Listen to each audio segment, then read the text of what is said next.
Hello and welcome to section 1.2, cross-country differences in development. So in this section, we're going to just do a real brief overview of some of the differences between countries in development using mostly income as a development measure. So income as a measure of development, most commonly used measure of development is either GDP per capita or GNI per capita. So either gross domestic product per capita, gross national income per capita. They're mostly give the same measure. One is basically the value of production that takes place within a country's borders, that's GDP. GNI, gross national income, is the value of production by a country's labor and capital, regardless of where they're located. So for most countries, it's about the same thing. In a later section, we'll talk about those cases where they're not. But generally, GDP, GNI, they can kind of be used interchangeably. So what is it? Basically, this is the value of a country's production of goods and services over the course of a year. So add it all up together, we can think of this as sort of national income. This is the total income that is earned from producing goods and services, all the things that people do in a country over the course of a year.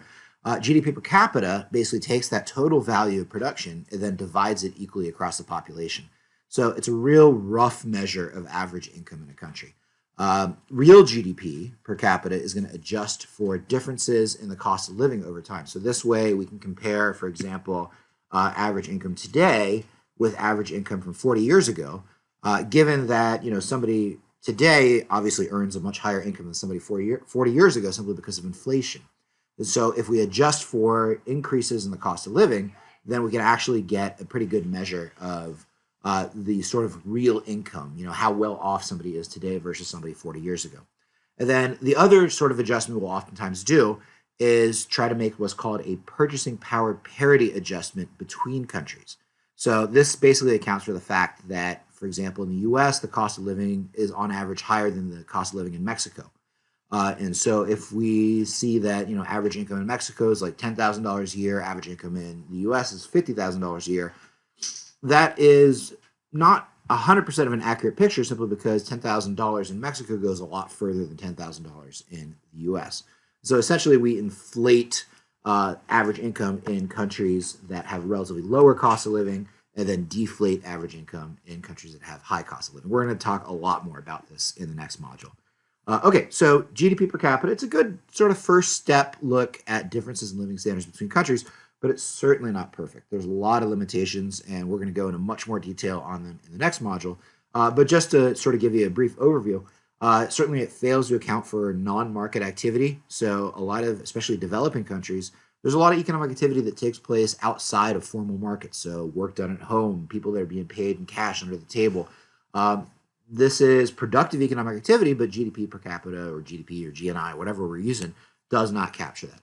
Obviously, it assumes an equal distribution of income, which even in the most equal societies is a far, departure from reality. There's obviously income inequality. There's differences between those that earn more than others, the top of the income distribution or the bottom of the income distribution.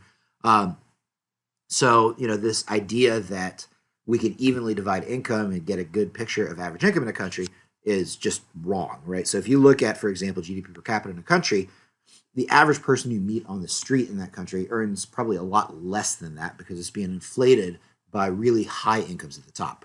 And then finally, and perhaps even most importantly, income is really a potential, right? So income can buy you things. It can buy you health. It can buy you education. It can buy you vacations. All the things that we want to think about that make up, a high standard of living.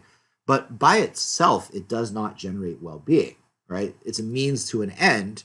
And, some people argue that we really should be looking at the ends. What is that income actually being used for? And that's a valid criticism. But all that being said, it's a useful measure just to get sort of like a broad overview of differences in living standards between countries. So the World Bank classifies countries into 4 different categories: low-income countries, lower middle-income countries, upper middle-income countries, and high-income countries. And so the first 3 categories is what we're going to call developing countries. And so the poorest countries in the world are these low-income countries. And I've got just sort of a sample list here of some low-income countries. You can see a lot of them in sub-Saharan Africa, but a few exceptions here: Haiti, Nepal, Syria. And I've got real GDP in 1970, real GDP in 2017. And again, these have been adjusted for inflation, so you can compare incomes between these very different years. And very interestingly, this is the average annual growth rates across these countries. And what you should notice is that if we take a look at the average across all low-income countries, they really haven't grown much at all. And in fact, some of them have actually become poorer over time. So like the Democratic Republic of Congo wasn't really that rich in 1970. It's poorer today in real terms. It's actually had an average annual growth rate of negative 2.5%. If we go to lower middle income countries, what you can see here is that actually the average growth rates are a little bit higher. Now, there's a few that have sort of been stuck in a cycle of poverty, but some have had really remarkable growth. And you can see higher average incomes, still much lower than what we'd expect, or what we experience rather in high income country like the US, but you can see pretty high growth rates in places like Egypt, places like Vietnam. If we go to upper middle income countries, you can see here that this is actually the highest growth rates that we observe across sort of income classifications of countries. And here we see some really remarkable growth rates. So Botswana, for example, starts off with average income in 1970 of about $800 a person, and then in 2017 it's all the way up to about $16,000. It's a 6.5% growth rate in real income. That's a huge growth rate. China's obviously had fantastic growth. Turkey's had strong growth. And so you can see here that really it's this group that we see in the strongest economic growth rates. And then you have your high income countries, and you can see again the massive differences in income between the low income countries and the high income countries. And so these high income countries have grown. Some have not necessarily done as well. In particular, countries that sort of rely upon natural resources like the UAE, for example, have not experienced that strong growth. Part of that is really driven by the choice of base year. 1970 was a really good year for the UAE. But overall, we see pretty strong growth rates even for these high-income countries. And in particular, you can see a country like Korea, which in 1970 would have been classified as a lower middle-income country, has gone all the way up to high income with a 6.3% average annual growth rate. So really massive rates of economic growth across these countries. So what you take from all of this is that there are tremendous differences in income across countries. And so if we look at the poorest countries in the world, we see really stagnating growth rates. A lot of these countries started off poor and they've remained poor. So this is, sort of a poverty trap. They're stuck in this sort of cycle of perpetual poverty. And so even when we look within classifications, there's still a lot of variation in growth rates. So we'd like to be able to say, okay, this group of countries is doing better than this group of countries. But even, for example, with those upper middle income countries that were doing really well, you do see, for example, a country like Venezuela that has had, negative growth over there. So we do need to be, careful to take a look at specifics of each individual country. But, one of the things that does emerge from this, and this is something we're going to keep on coming back to, is that those countries that are reliant upon natural resources, countries that have abundant natural resources and really depend upon those natural resources as a source of income, they have suffered what's known as the natural resource curse. You would think, hey, you've got this amazing wealth of oil or minerals or whatever it is, but it turns out that being reliant on natural resources actually leads to really slow rates of economic growth. And we're going to spend considerable time over the semester talking about why that actually might be. So one thing that emerges from this is that there's actually more cross-country income inequality today than really at any point in recorded history. And so to give you an example that's really just sort of, hammer this home, the average Norwegian has 90 times as much purchasing power as the average person in the Democratic Republic of Congo. 90 times more purchasing power. Basically, what that means is they can buy 90 times more stuff, even accounting for differences in living costs between these countries.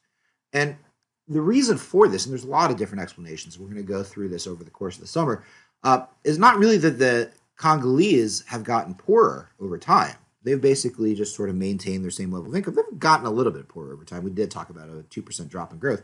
But really the big reason why we've seen such divergence in income and living standards is that the high-income countries, those countries, even developing countries that have experienced tremendous rates of economic growth, have been able to basically capture and utilize some of the technological progress that's happened over time.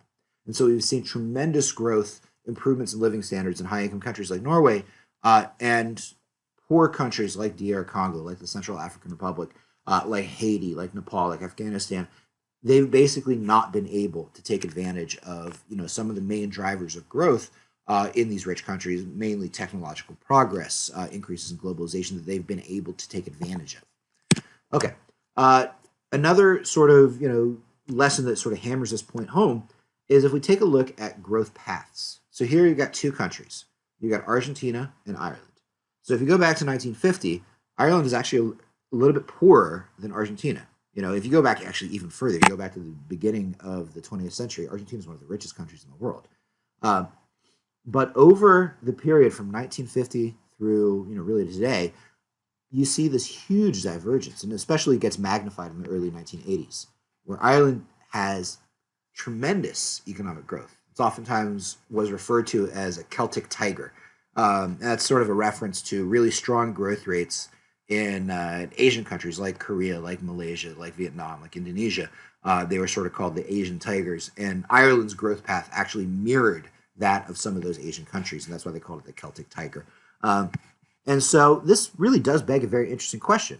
What is it that Ireland did so well to experience this tremendous rate of economic growth, where it went from a relatively poor country, maybe 70 years ago, to one of the richest countries in the world today? And we should say, what has Argentina done poorly? What is it that Argentina did that perhaps gives us a lesson that we should avoid? So anyway, sorry, that was the last slide. And so really, again, this was sort of an introduction to some of the topics that we're going to be covering over the rest of the semester. We're going to go into a lot more detail on some of the concepts that I brought up here. But I really just wanted you to get a sense of some of the dynamics, some of the stylized facts that exist in terms of differences in income across the world right now, and really just start thinking about why might this be happening? Why is it that we observe such large differences both right now and then also large differences in growth rates between countries? What are some of the good policies that could be taken? What are some of the bad policies that should be avoided? All right, thanks. See you in the next video.